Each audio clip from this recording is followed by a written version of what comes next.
अपेक्षित आहे, गरजेची आहे, त्या वस्तूचा पत्ता माहित असणं फार फार महत्वाचं असतं। अन्यथा जर जवळ पत्ताच नसेल तर एक अशी म्हण आहे की जब में नहीं पत्ता और निकले कलकत्ता, स्थान प्राप्त होणार नाही।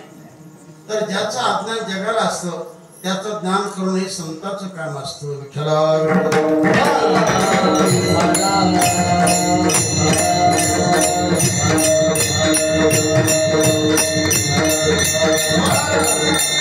आपल्याला जे लागतं त्याची अत्यंत गरज अशा वस्तूचा पत्ता महाराज या अभंगातून सांगत आहे।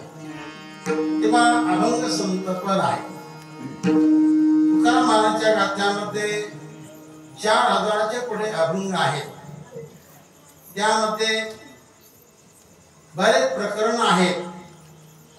संतपर, नामपर, पदेशपर, पंढरीपर असे प्रकरण पडले आहेत। पैकी हा जो अभंग आहे हा संतपर प्रकरणातील विठ्ठला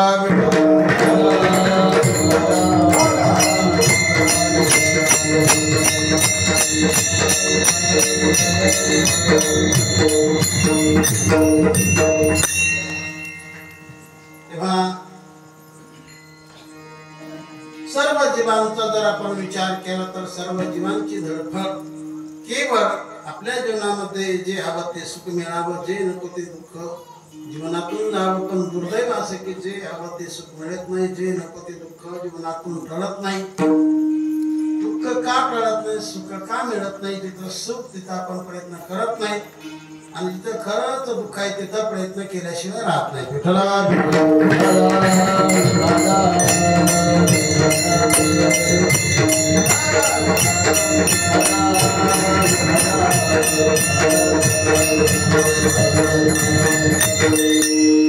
तर ज्या संसारामध्ये आपण अखंड रात्रंदिवस प्रयत्न करतो तर त्या संसाराचा जर आपण विचार केला, जर त्याचा निसर्ग पाहिला तर संसाराचा निसर्ग हा सुख देण्याचा नसून दुःख देण्याचा।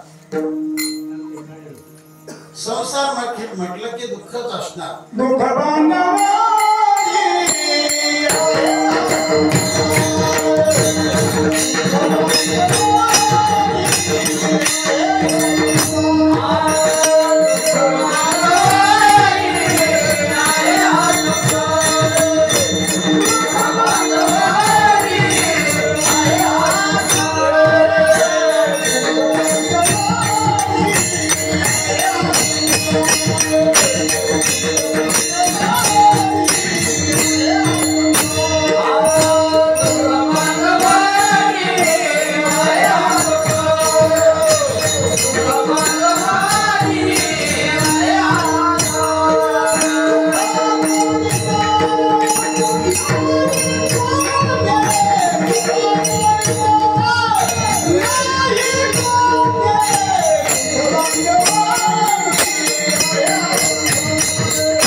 संसारामध्ये अनंत दुःख आहे। केवळ एकच दुःख नसून अनेक दुःख, अनेक दुःख। या संसारामध्ये एखाद्या व्यक्तीला, एखाद्या शक्तीला, एखाद्या मनुष्याला फार दुःख जरी नसले पण काहीतरी दुःख असतंच। म्हणून या जीवनामध्ये कोणाला आजाराचं दुःख तर कोणाला शेजाऱ्याचं दुःख, कोणाला चोराचं दुःख तर कोणाला आपल्याच पोराचं दुःख आहे। हा सर्वांचा अनुभव आहे।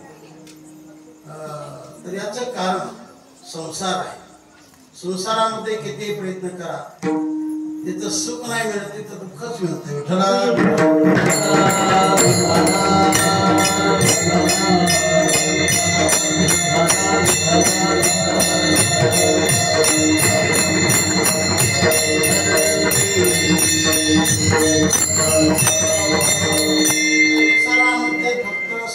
भास आहे. दिसायला सुख आणि असायला दुःख. दिसायला सुख आहे, असायला दुःख आहे. एक गोष्ट सांगतो, जरा भजन करा. विठ्ठल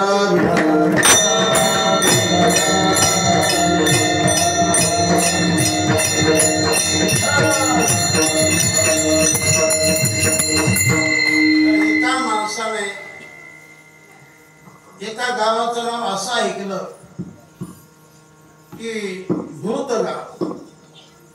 भूतगाव. त्याला आश्चर्य वाटलं की असं गाव कुठं असेल. काही गरज नव्हती, पण चला करू, प्रयत्न करू, शोध घेऊच आणि त्या गावाला पाहूच. प्रवास करू लागला, पण पत्ता लवकर लागेना. तर कोणीतरी सांगितलं आमच्या बाजूला कानी पडले वा आहे एक भूतगाव. आणि म्हणून उन्हाळ्याचे दिवस होते, तर त्या गावापर्यंत जवळपास गेला. तर दुपारचा प्रसंग होता. त्या गावातून नुकताच एक मनुष्य निघाला. त्याच्याकडे तो येत होता आणि हा त्याच्याकडे जात होता. दोघांची मध्यंतरी भेट झाली. तेव्हा या माणसाने ज्याला भूतगाव पाहण्याची आवड, त्याने विचारलं का हो तुम्ही गावातून आला, तर हेच गाव भूतगाव आहे का? हेच भूतगाव आहे का? तर तो मनुष्य म्हटला मला काय तसं सांगता येणार नाही, कारण मी मरून 2 वर्ष झाले. मी मरून 2 वर्ष झाले, मग भूतच काय, यात काही शंका. विठ्ठल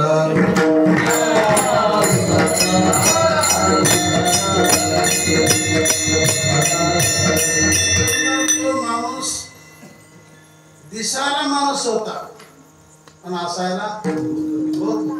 दिसायला माणूस पण असायला भूत होता. तसं संसारामध्ये दिसायला सुख आहे, पण असायला दुःख आहे.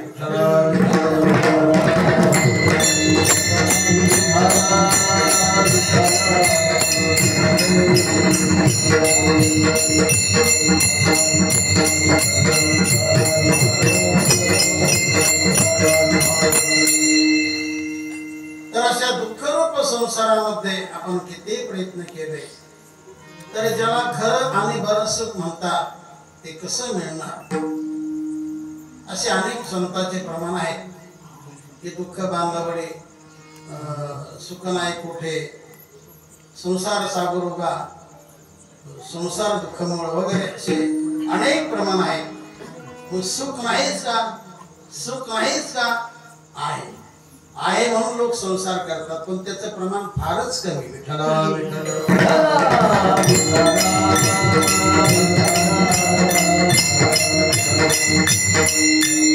दिगंबर महाराज सुख पाहता जवा पाले, सुख पर्वताए वसे, सुख पर्वताए वसे, सुख पर्वताए वसे, सुख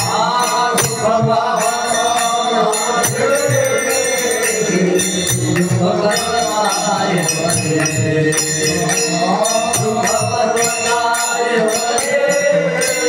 सुख पर्वताए वसे, सुख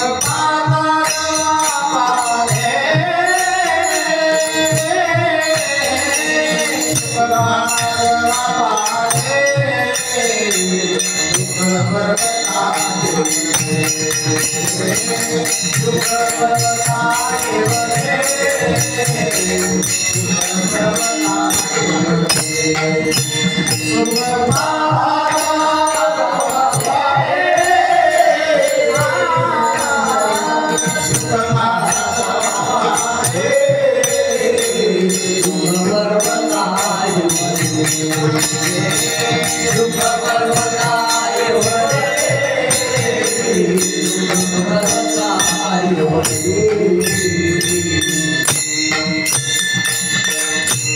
हे तुकाराम महाराजचं प्रमाण आहे. सुख पाहता जमा पाडे दुःख पर्वता एवढे. सुखाचा विचार केला संसारामध्ये तर जवा एवढं सुख आहे आणि दुःखाचा विचार केला तर संसारामध्ये डोंगरा एवढं दुःख आहे. एकंदर या संसारामध्ये सुख म्हणजे किती आहे तर दमडी दक्षिणा आणि दिल्ली प्रदक्षिणा आला का.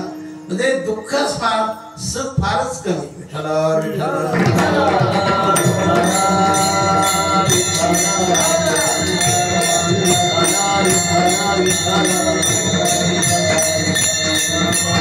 असा विचार केला या सर्व जीवांचे जे प्रयत्न चालू आहेत ते केवळ केवळ केवळ सुखासाठी. एकस्यत्री जगती यतते सौख्यस्य हेतो नैव कस्य दुःखस्य. सर्वांचे जे प्रयत्न चालू आहेत सुख प्राप्तीसाठी दुःख जाण्यासाठी सुखासाठी सर्वांचे प्रयत्न. पण या सगळ्यांचं स्थान चुकलं, ठिकाण चुकलं, पत्ता चुकला आणि म्हणून या सर्व जीवांना नेमकं या जगामध्ये खरं आणि बरं सुख कुठं आहे ही सर्वांनाच कळावं याकरता खऱ्या सुखाचा पत्ता महाराज अभंगाच्या सुखवाटे सुखवाटे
जेठाई बहुपाई संतांच्या संतांकडेच खरं आणि बरं सुख आहे.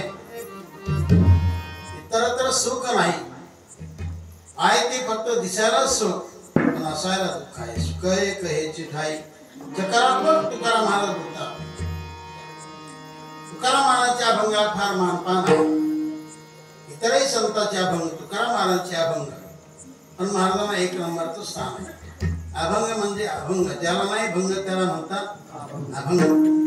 आणि म्हणून श्रेष्ठ उभी ज्ञानेश्वर माऊलींची सर्वश्रेष्ठ अभंग तुकाराम महाराजांचे, सर्वश्रेष्ठ श्लोक वामन पंडिताचे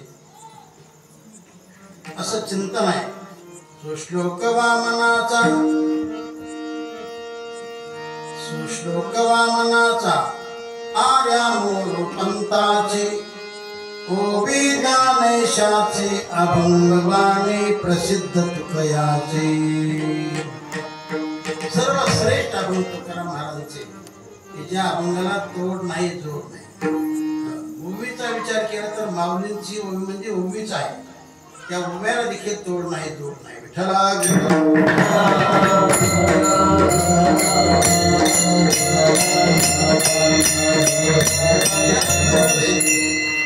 मोरोपंताची आर्या फार सुंदर आहे.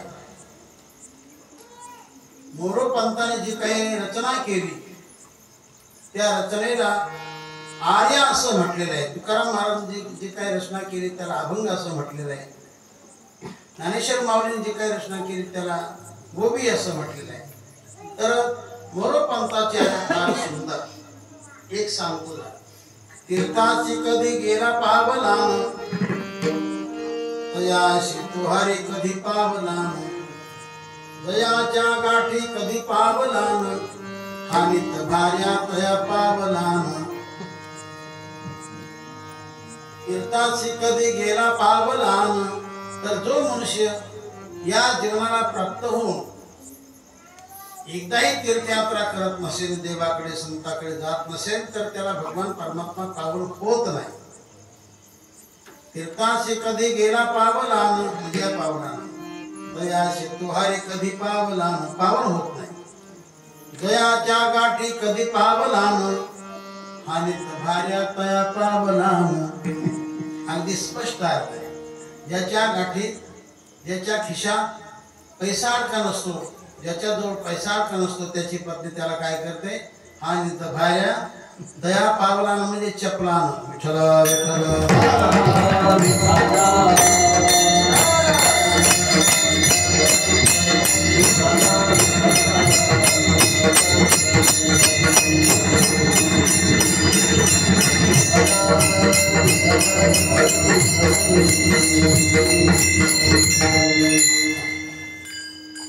काहींच्या काव्यामध्ये शब्द फार, शब्दच फार, अर्थ कमी. कारण एका शब्दाला फार महत्व आहे. तुकाराम महाराजांच्या तुकाराम महाराज सुख एक हेच आहे. हेच या शब्दाने महाराज अन्य स्थानाची व्यावृत्ती करतात की असं सुख जगामध्ये कुठंच नाही. चकार काय दाखवतो एकच. चकार काय दाखवतो एकच. एकाचा स्वीकार आणि इतरांचा त्याग दाखवणारा चकार शब्द आहे. हेच खरं आहे म्हणजे बाकी काही खरं नाही. हेच मोठे कलाकार आहेत. याचा अर्थ त्यांच्या तोडीला कोणी नाही. यांचाच एक नंबरचा पाठ आहे. यांचाच चकार, इतरांचा तसा पाठ नाही. चकार काय दाखवतो एकच, इतरांचा त्याग दाखवणार. सुख एक हेची ठाई. याच ठिकाणी खरं सुख आहे. ते ठिकाण म्हणजे बहुपायी संतांच्या, संताकडे फार सुख आहे. आणि म्हणून आपण देखील असे जे संत महात्मे असतील त्यांची जवळीक करावी, त्यांची संगती धरावी. संगत संतन की करले जन्म का सार्थक कधी करले. संगत संतन की करले जन्म का सार्थक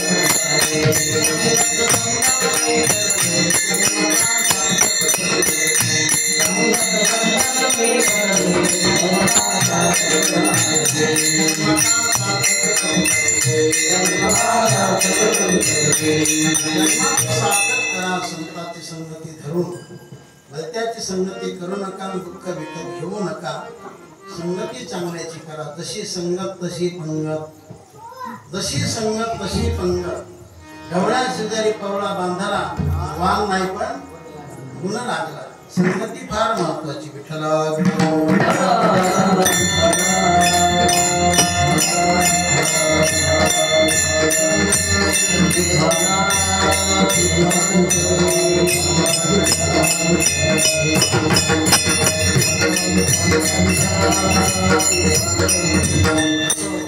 अनेक जीव जगामध्ये आहेत, अनेक माणसं आहेत. तर त्याच माणसामध्ये संत राहत असतात. संत काही माणसापेक्षा वेगळे नसतात. त्यांना चार हाताले दोन डोके आले असं काही नाही. दिसायला आपल्यासारखे पण आपल्यापेक्षा फार ते श्रेष्ठ असतात. ते प्रत्यक्ष देवत असतात.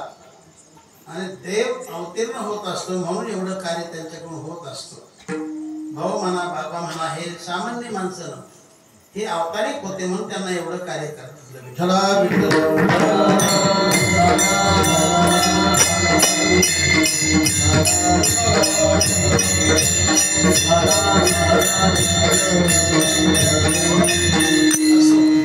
जे सुख जगात कुठंच नाही असं सुख संताकडे आहे. म्हणून मी काय केलं, मानवोनी केला वास, मानवोनी केला वास, मानवोनी केला वास, मानवोनी केला वास, मानवोनी केला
त्यांच्याकडे सुख आहे म्हणूनच मी त्यांचा आश्रय केला, त्यांची संगत केली, त्यांचा सहवास केला. तेव्हा भलत्याचा सहवास करण्यापेक्षा, भलत्याची संगती करण्यापेक्षा सज्जनाची संगती करा. दुर्जनाची करण्यापेक्षा सज्जनाची करा. छोट्याची करण्यापेक्षा मोठ्याची संगती धरा. पण आजकाल कोण मोठा, तर ज्याच्या खिशात झाल्यात भरपूर मोठा, तो आजकाल सर्वात मोठा. पण खरा मोठा तोच आहे की जो सर्व लोकांच्या कामी पडणारा, दिन दुर्बळाला कामी येणारा, दुःखात सहभागी होणारा, इमानदारीने जीवन जगणारा, अतिक्रमण न करणारा, खरं ते खरंच आणि खोटं ते खोटंच असं म्हणणारा, आम्हा चिंतन करणारा, आपल्याला छोट समजणारा, दुसऱ्याला मोठेपण देणारा, तो खरा मोठा. विठ्ठला विठ्ठला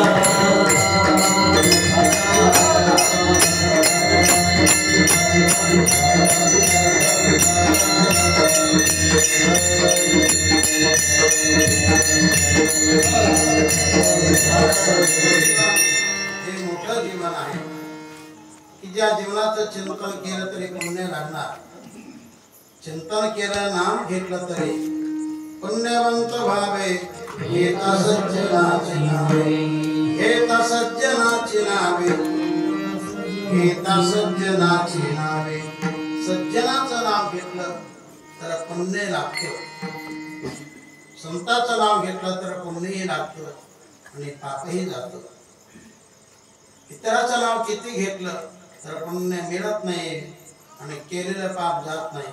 आपण जर किती म्हणत बसलो दगड दगड दगड दगड दगड दगड दगड दगड, दगडाचं किती नाव घ्या म्हणजे होणार नाही, पाप जाणार.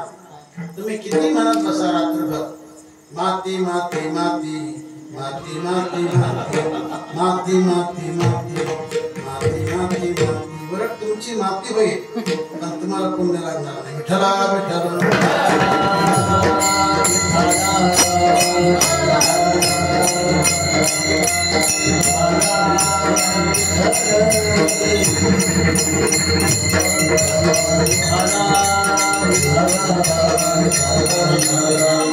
संतांच्या बद्दल अति प्रेम होत. इथं जे महाराज म्हणत आहेत की म्हणावणे केला वास, की त्यांच्याकडे सुख म्हणून मी त्यांचा आश्रय केला, त्यांची संगत केली. पण महाराजांचं फार प्रेम संतांच्या बद्दल होत. बरं ते प्रेम सुनेसारखं होतं. सून देखील प्रेम करत असे सासूबाईवर.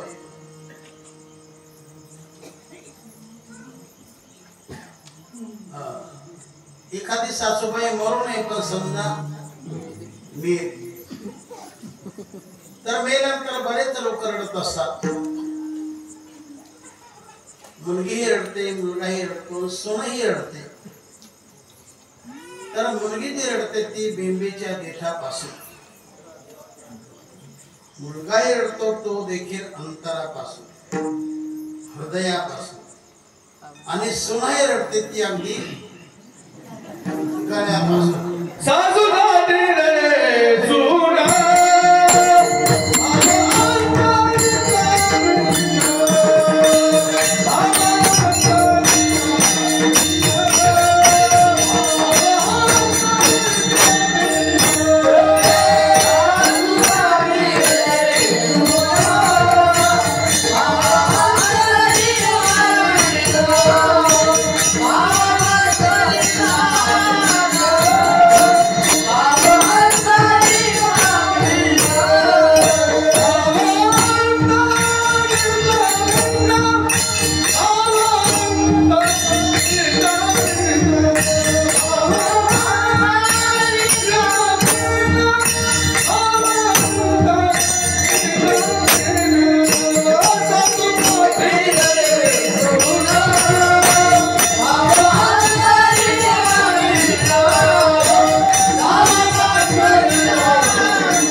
सासू साठे सून भावांतरीचा भिन्न.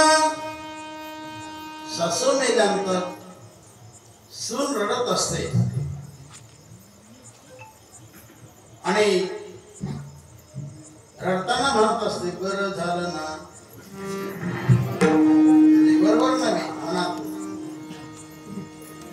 लोकांना तिचं रडणं खरंच वाटतं, पण ती मनातून म्हणते बरं झालं ना, यंदाची व्याध निघून गेली ना.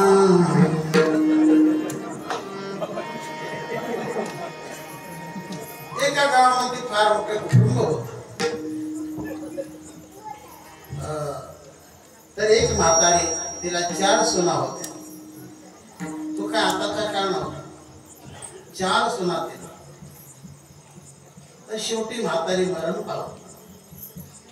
सगळं गाव जमा झालं. प्रेत यात्राही निघाली. जाता जाता एक असं झाड लागलं. ते झाड म्हणजे आंब्याचं नव्हे, लिंबाचं नव्हे, वाघळाचं नव्हे, नेमकं जांभळाचं झाड. सगळं जांभळीचं झाड ते पिकलेलं होतं. महाराज जांभळं भरपूर लागले, टपोऱ्याच्या टपोऱ्या, तोंडाला पाणी येऊ देऊ नका.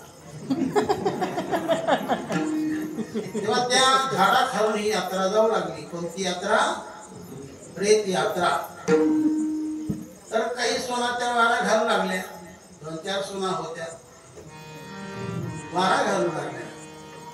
आणि वारा घालता घालता एका सुनेचं लक्ष, सर्वात लहान सून तिचं लक्ष वर गेलं आणि शेवटी तिच्या तोंडालाच पाणी आलं आणि रडण्याच्या स्वरातच ती म्हणू लागली, काळ निळ ग काळ निळ, काळ निळ ग काळ निळ. हा पंचम स्वर आहे बरं का. कोणता स्वर? आमचे गुरुजी आहेत पहा, सारे ग म प, याला पंचम स्वर म्हणतात. रडू लागली तेव्हा तिची थोडी जाऊ जवळच होती. कागद तुला वेळ लागला का, तुला काही डोकं आहे का, अक्कल आहे का, लोक आपल्याला काय म्हणतील बरं. अगं आपले जांभळं खायचे पण आता असं नाही, येता वेळ ग येता वेळ, येता वेळ ग येता वेळ. हे खरं प्रेम आहे का? खरं प्रेम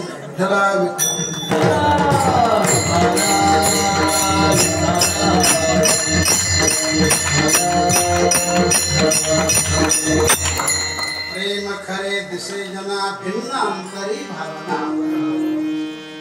तसं सुनेचं प्रेम सासूबाईवर या प्रतीचं प्रेम तुकाराम महाराज संतांच्या बद्दल नव्हतं. महाराजांनी आपली प्रेम भावना अनेक चरणातून प्रकट केली. संतांची या पायी हा माझा विश्वास,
संतांची पायी हा माझा विश्वास, सर्व भावे दास झालो त्यांचा.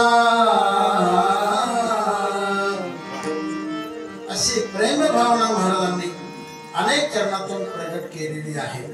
अर्थात संतांच्या बद्दल महाराजांना फार प्रेम होतं, पण इथं मात्र महाराज म्हणतात की मी त्यांचा आश्रय जो केला त्याचं कारण आहे त्यांच्याकडे सुख असल्यामुळे मी त्यांचा आश्रय केला, त्यांची संगत केली. विठ्ठल विठ्ठल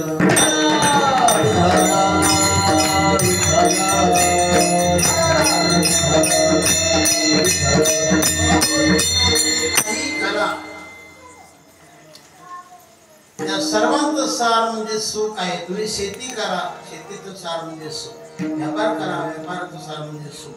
नोकरी करा, नोकरीचं सार म्हणजे सुख. सर्व गोष्टींचं सार जे असेल ते सुखच आहे. सुख सर्वांना आवडणार आहे, बाकी नाही. विठ्ठला विठ्ठल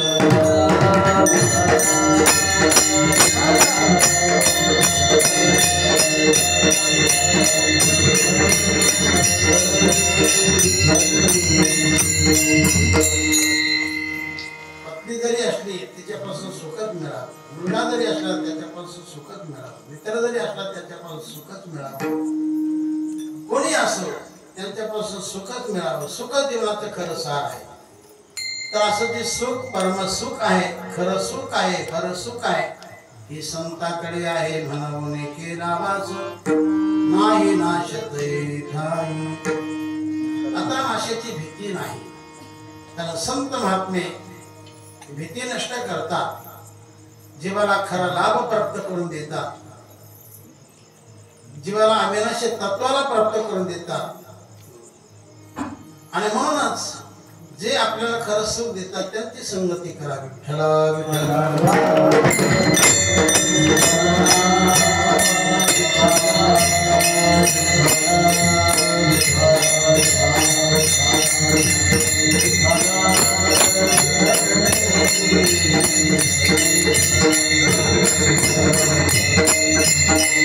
असो म्हणावं सहवास नाही नाशते ठाई. तर तिथं आता नाशच नाही, अविनाशी तत्व, अविनाशी भगवानच आहे जगामध्ये. बाकी सर्व जाणार आहे. शरीराटे संपत्ती आटे सर्व नाश पावणार आहे. जगामध्ये फक्त भगवान राहणार आहे. विठ्ठल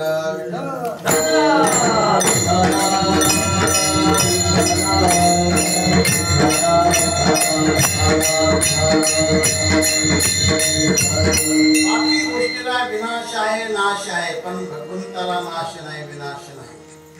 भगवंताला मरण नाही. दिसताना जरी दिसलं पण भगवान हा मरका नाही. जीव हा मरका आहे. जीव जाणार आहे. जीवाला दुःख होणार आहे. सुखस्थान भगवान परमात्मा, सुखस्थान संत महात्मे. इथं संतांचं श्रेष्ठत्व गायचं आहे. काही ठिकाणी देवाचं महत्व गायलेलं आहे. देवाला सुखी असं म्हटलेलं आहे, तर काही ठिकाणी संतांना सुखी असं म्हटलेलं आहे. विठ्ठला विठ्ठल.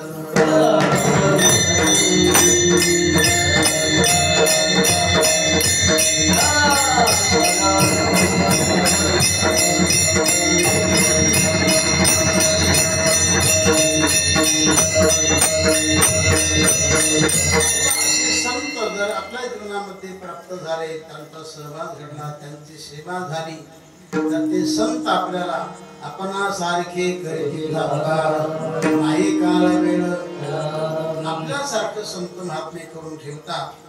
आता अशा संतापासून जो काही लाभ प्राप्त झाला, जे काही सुख प्राप्त झालं, आता जीवनामध्ये कसलीच हालचाल त्याच्या जीवनामध्ये राहत नाही.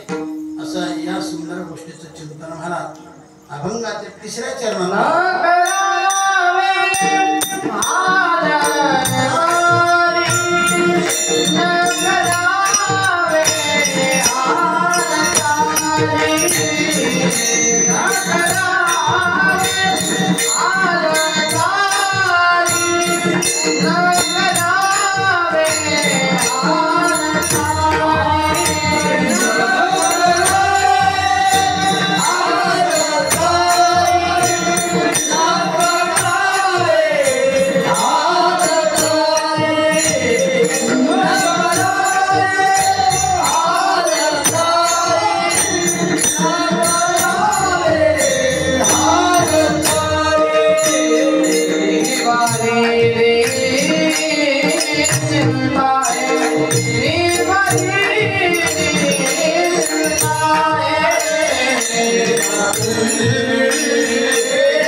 न करवे हला चाली निवारली चिंता आहे. हालचाल संपली म्हणजे इतर साधनाचं काम संपलं. तर साधन कुठपर्यंत? साध्य मिळेपर्यंत.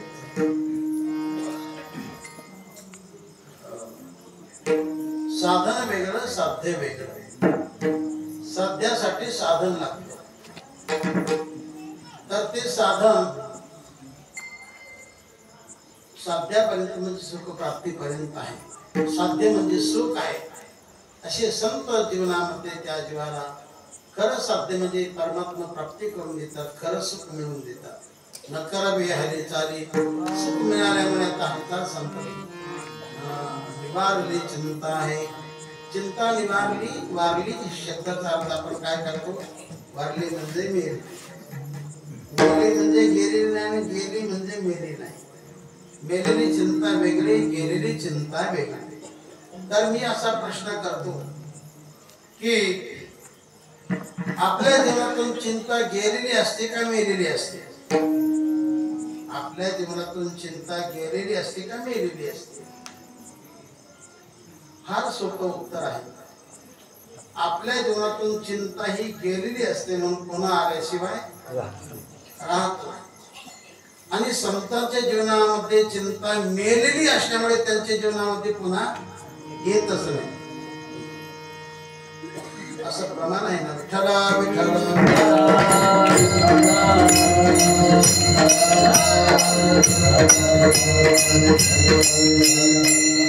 स्वप्निते नाही चिंता मारली चिंता, स्वप्निते नाही चिंता रात्री जाता दिवस, रात्री जाता दिवस, रात्री जाता दिवस, स्वप्निते नाही चिंता, स्वप्निते नाही चिंता, स्वप्निते नाही चिंता रात्री जाता दिवस, रात्री जाता दिवस, रात्री जाता दिवस. संतांच्या जीवनामध्ये स्वप्नात देखील चिंता येत नाही. जागृती तर सोडा सोडा, पण स्वप्नात देखील संतांच्या जीवनामध्ये चिंता नसते. कारण चिंता फार बेकार आहे. चिंता फार मोठं भूत आहे. असं म्हणतात हाडोळे हे भूत सगळ्यात मोठं भूत आहे. भिवू नका बरं का तुम्ही. सगळ्या भूतामध्ये मोठं भूत म्हणजे हाडोळे नाही. हाडोळे प्रथम तर कोणाला धरत नाही, आणि धरलं तर कोणाला सोडत नाही. ती माणसाला एकदमच मारत नाही, घोळून घोळून घोळून घोळून शेवटी त्याचा काटाच काढते.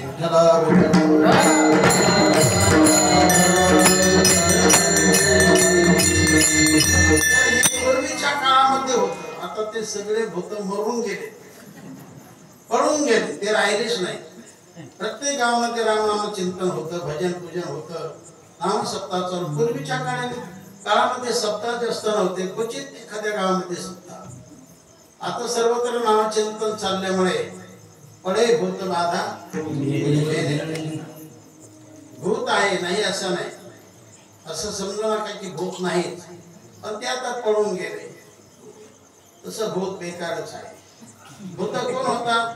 माणसंच भूत होता, जे गचाळ वागतात, वाईट खातात, वाईट पितात. असे माणसं मेले की ते भूत होतात. त्यांना उलटे पाय असतात. असं जर माणूस दिसला की समजायचे भूतच आहे, त्याला उलटे पाय असतात. आणि ते कोणता रूप घेत? आम्ही आळंदीला जाण्याच्या पूर्वी आमचे मित्र आणि वस्ती होती आमची, ते रानात आले, भजनासाठी गेले. जात असताना नदीमध्ये आलो तर पायाखाली काहीतरी चिरडलं गेलं. चिरचिर आवाज केला आणि लगेच पुढे दिसलं काळा कुत्र होत. घडलेली घटना सांगतो बरं, प्रत्यक्ष भिवू नका. आणि काळ कुत्र होतं. आमचे वडील रामनाम चिंतन करत होते. त्यांनी विचार केला, यांना काहीतरी भीती वाटली बा. हे पोरं होत रामनाम म्हणा, रामाचं नाव घ्या, रामाचं नाव घ्या. तर मग मी दगड घेण्यासाठी वागतो, रामराम म्हटलं दगड घेण्यासाठी वागतो. तर ते जे काळा कुत्र तिथंच अदृश्य झालं. विठ्ठला विठ्ठला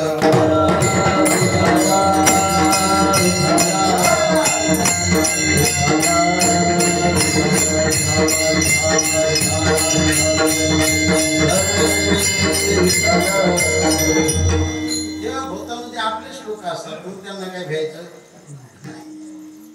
फक्त आता सर्व लोकांनी त्यांच्याबद्दल जे जवळचे नाते होते असते, कारण जे अपघातात गेले, वाईट लोक खाऊन गेले, गचाळ तरुण मेले वगैरे, असे माणसं भूत देवनेला प्राप्त होतात. असं काही कोणाला स्वप्न पडत नाही की आमके आमके भूत झाले असं स्वप्न पडत नाही, म्हणून आपल्याला अंदाज करता येत नाही. विठ्ठला विठ्ठला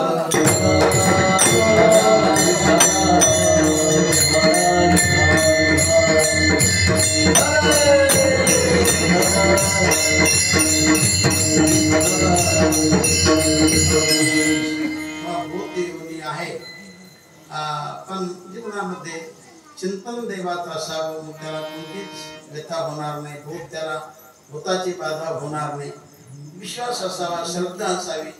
श्रद्धा असेल तर त्याला कोणीच काही करू शकत असं. न करावे हारे चारी निवारले, चिंता निवारली म्हणजे नष्ट झाली. तेव्हा वारली शब्दाचा अर्थ आपण मरण असं करतो. चिंता मरूनच जाते. ज्यांनी संतांची संगती धरली त्यांची चिंता नष्ट झाली, कायमची निघून गेली. जशी एखादी मुलगी रुसते आपल्या माहेरी येते, लोक तिची समजूत करतात आणि शेवटी तिला परत पाठवतात.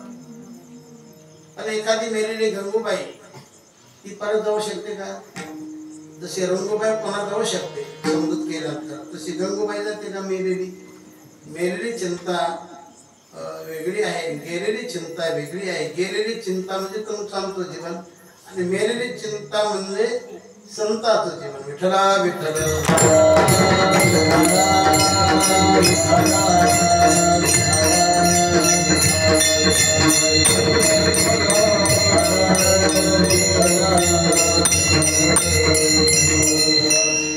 तर असे जे संत महात्म्यांच्या चरणाचे जे काही रजतगण, तर त्या रजतगणाचं काय मोठेपण.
महाराष्ट्रामध्ये फिरले असते.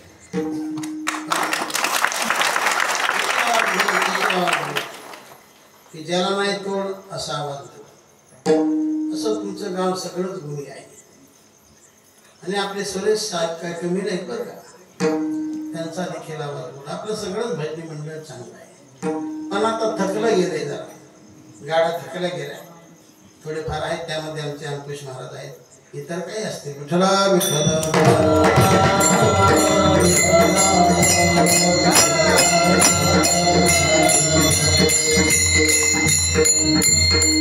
का म्हणे निवेदन रजकम भागता मनवणे केला वास नाही नाश ते ठाई. तेव्हा आपले सुरेश साहेब म्हटले होते महाराज 3 चाली झाल्या पाहिजे. तर म्हटलं ठीक 3 चाली होतील आणि टायमात कीर्तन संपेल. भजन केलं का? एकदा भजन करू नंतर चाल होईल. पण शेवटची थोडक्यात चाल. विठोबार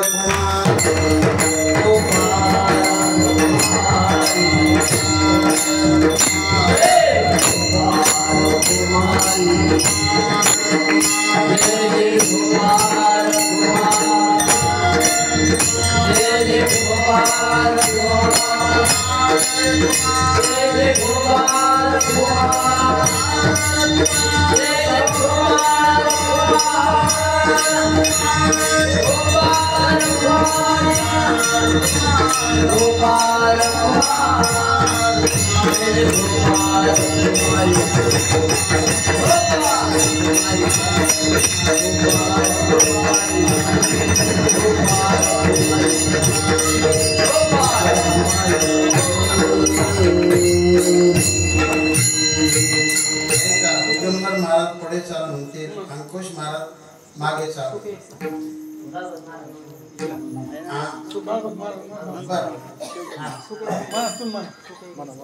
दिगंबर महाराज सुख वाटे सुख वाटे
Ah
तर शेवटच्या चरणातून महाराज बोलतात त्या संतांच्या चरणाची जी काही रजकण आहे त्याचं काय श्रेष्ठपण त्याचं काय मोठेपण आहे तर ते मोठेपण शेवटच्या चरणातून देतात. का म्हणे निवेदन त्या संतांमुळे निवेदन तनु निवते.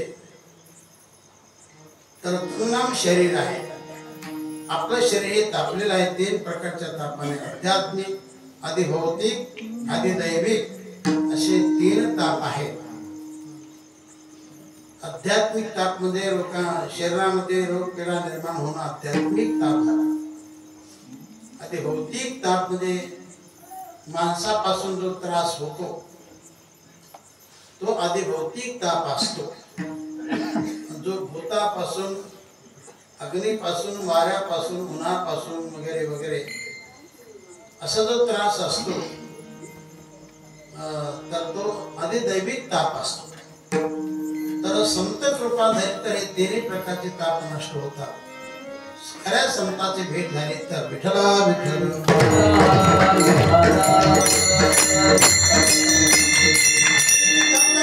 झाली गोड बन झाली गोड बन झाली गोड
तनुनाम शरीर निमित्त संतांचे रजकण त्याचा स्पर्श झाला तर रजकण कशाला म्हटलं तर ज्ञानाला रजकण असं म्हटलेलं आहे.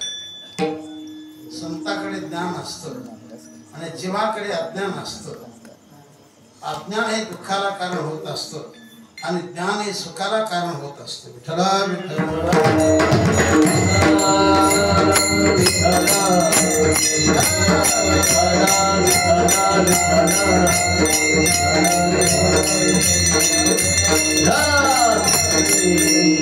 ज्ञान नावाची जी वस्तू आहे ती अत्यंत सूक्ष्म आहे.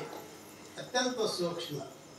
जसे रजकण अत्यंत सूक्ष्म असतात, लहान बारीक असतात, तसं ज्ञान अत्यंत सूक्ष्म असतं आणि असं ज्ञान हे संताकडे असतं.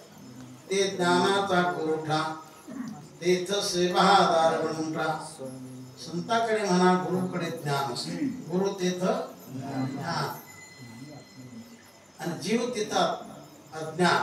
जीव म्हटलं की अज्ञान आणि गुरु म्हटलं की ज्ञान.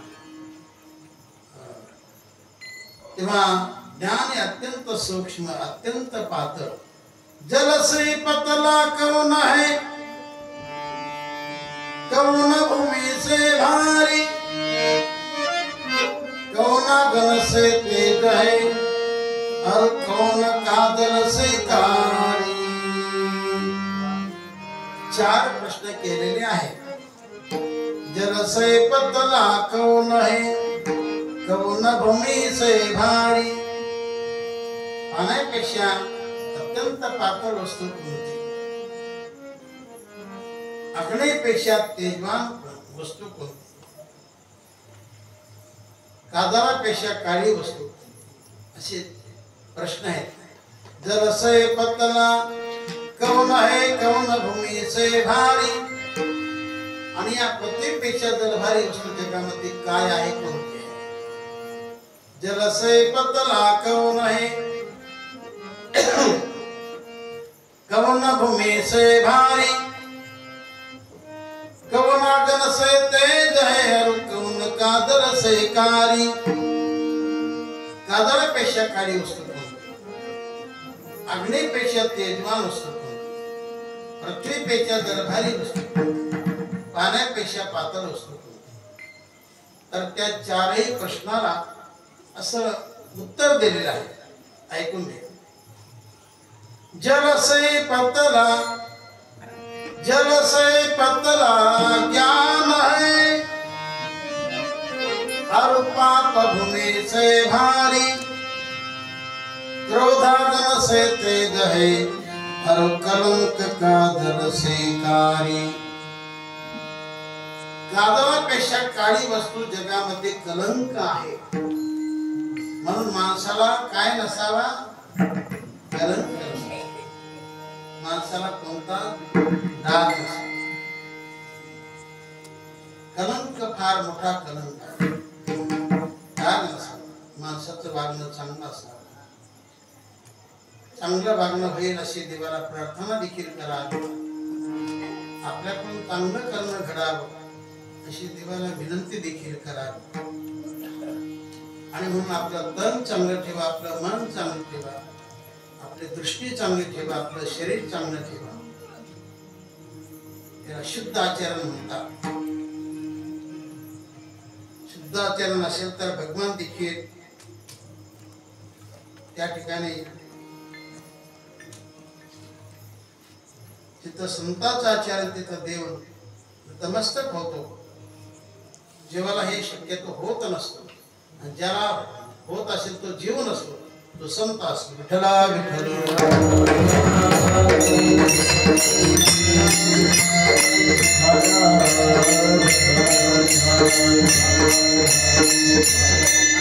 जीवनामध्ये या सगळ्या गोष्टी चांगल्या होण्यासाठी नियंत्रण असावं.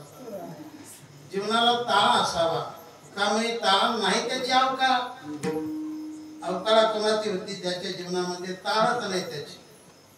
म्हणून जीवन नेहमी सतेज असावं, दक्षता असावी, तत्परता असावी, नियंत्रण असावं, कंट्रोल असावं मनावरती आणि आपल्या वाणीवरती. वाणी कुठे मोकार सोडून देऊ नये, वाणीवर देखील नियंत्रण करा. वाणी आणि पाणी जपून वापरा, वाणी आणि पाणी जपून वापरा. विठ्ठल विठ्ठल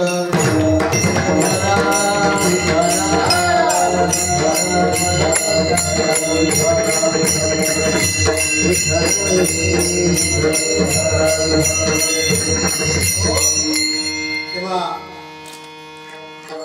रजतकर म्हणजे ज्ञान आहे, असं ज्ञान हे संताकडे असते. ते ज्ञानाचा पुरठा, तेच सेवादार बनला. त्या संतांची सेवा करावी. तिथे गेलं म्हणजे ज्ञान मिळत नाही, त्यांची सेवाच करावी लागते. नंतर ते प्रसन्न होतात आणि प्रसन्न होऊन खरं ज्ञान ते देतात, ते कृपा करतात. काही संत हस्तकृपा करतात, दृष्टी कृपा. दृष्टी कृपेचे अनेक प्रकार आहेत. हाताने स्पर्श करणं हस्तकृपा,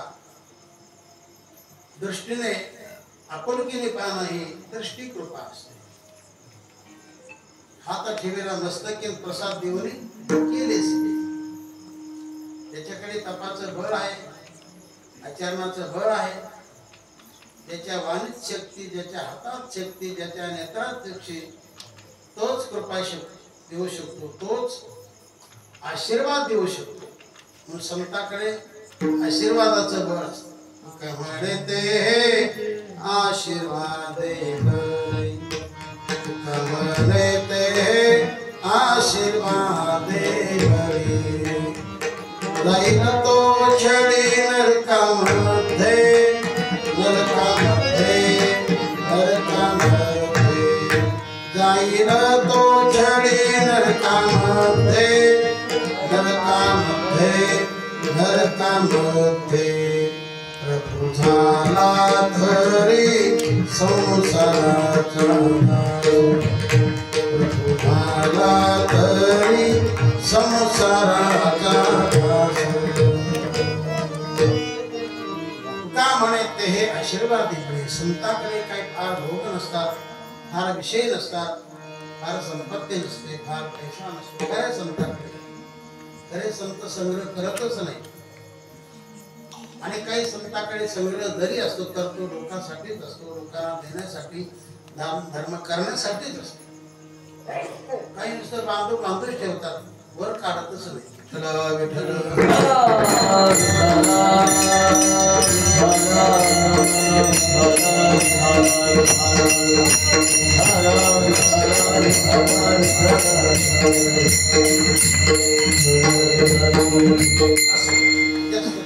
नको आहे का म्हणे निवेदन. संतामुळेच माझे नाम, माझं मन शांत झालं. मनासाठी फार महत्वाचं आहे. मन सांभाळ. तर मन सांभाळण्यासाठी संत समर्थ असतात. त्यांची कृपा झाली तर आपलं मन देखील शांत होतं. नामाची देखील शक्ती आहे. नाम घेता मन निवे. गुंताचं नाम चिंतन केलं तरी मन शांत होतं. ज्ञान असेल तरी मन शांत होतं. ज्ञान असेल तर मन देखील तृप्त होत असतं. म्हणून अन्नाने पोटाची भूक जाते आणि ज्ञानाने मनाची भूक जाते. विठ्ठल विठ्ठल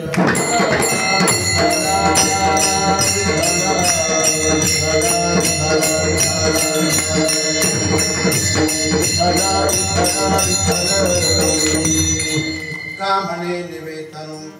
रजत करू लागता मनवने केला वास. नाही नाशते ठाई ज्ञानेश्वर. आवडी ज्ञानराज माऊली सवा. देव ज्ञानेश्वर माऊली ज्ञानराज माऊली सवा. देव ज्ञानेश्वर माऊली ज्ञानराज माऊली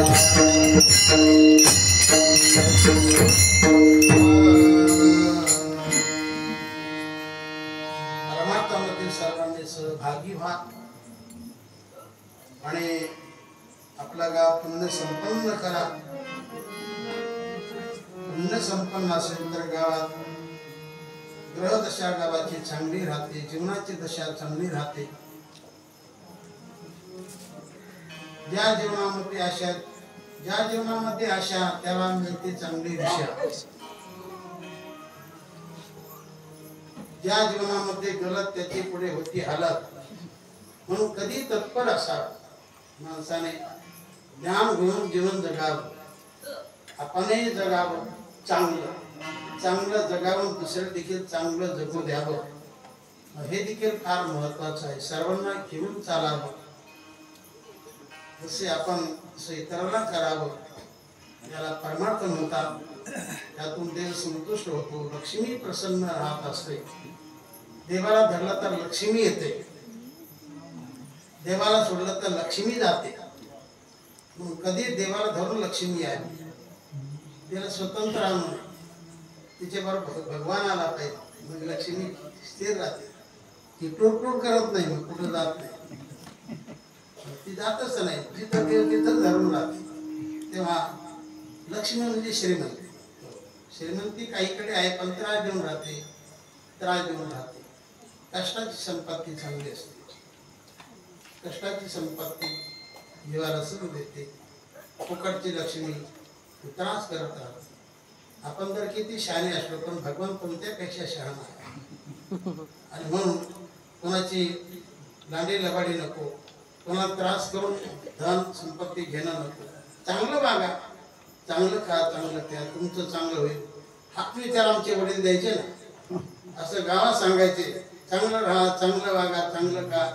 ऐकल त्याची खुशी, नाही ऐकल त्याची खुशी. रामराज्य की जय असं ते म्हणायचं. रामराज्य येणारच नाही. शेवटी राम मंदिर झालं का नाही असं. तेव्हा झालेली सेवा भगवंताच्या चरणी, सर्व गुरुजनांच्या चरणी, सद्गुरु जोग महाराज त्या पवित्र चरणी. जोग महाराज यांचं सर्वांचं मूळ आहे. जोग महाराज हे भाऊबाबांचे आजी गुरु होते. कोणते गुरु? आजी गुरु होते. तर यांचं मूळ म्हणजे जोग महाराजची संस्था आहे. आपण ज्यांना मोठं समजतो त्यांचं मूळ स्थान आळंदी क्षेत्रामध्ये सद्गुरु जोग महाराजची संस्था आहे. आणि तिथंच मी आता सध्या शिकवण्यासाठी आहे. मी काय दुसरं कुठं गेलो नाही. तिथं असं आहे, विद्यार्थ्याला फी नाही, शिक्षकाला पगार नाही, असं आमचं जीवन आहे. तुम्ही कुठं बोलवलं तर 4 पैसे आम्हाला मिळतात. बरं ते आम्ही काय आमच्यासाठीच खर्च करत नाही. त्याचा आम्ही विनियोग चांगलाच करतो. तेव्हा अशी ती अनमोल संस्था आहे. आणि त्यांच्या आग्रहानेच मला तिकडं जावं लागलं. इथं थोडंफार काम करून द्यावं लागलं. काम झाल्यानंतरच मी गेलो. कसा गेलो? काही लोकांना म्हटलं जाणार, पण तसं जाणारच नाही, काम करूनच जाणार. अशा पद्धतीने सर्वांशी धोरण चांगलं करूनच छोटीफार एक सभा घेऊनच ती तिकडं वाटचाल केली. आणि येतच राहतो. तुम्ही बोलवलं तर आम्ही येतो, त्यांनी बोलवलं तरी येतो. कारण हे सगळं आपलंच आहे. आपलं समजावं, हेही आपलं, हेही आपलं, अशी भावना व्यापक असावी असं.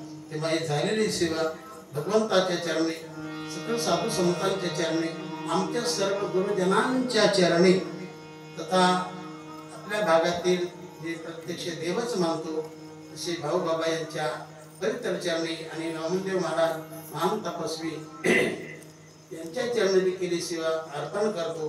आणि या ठिकाणी सेवेला विराम देतो.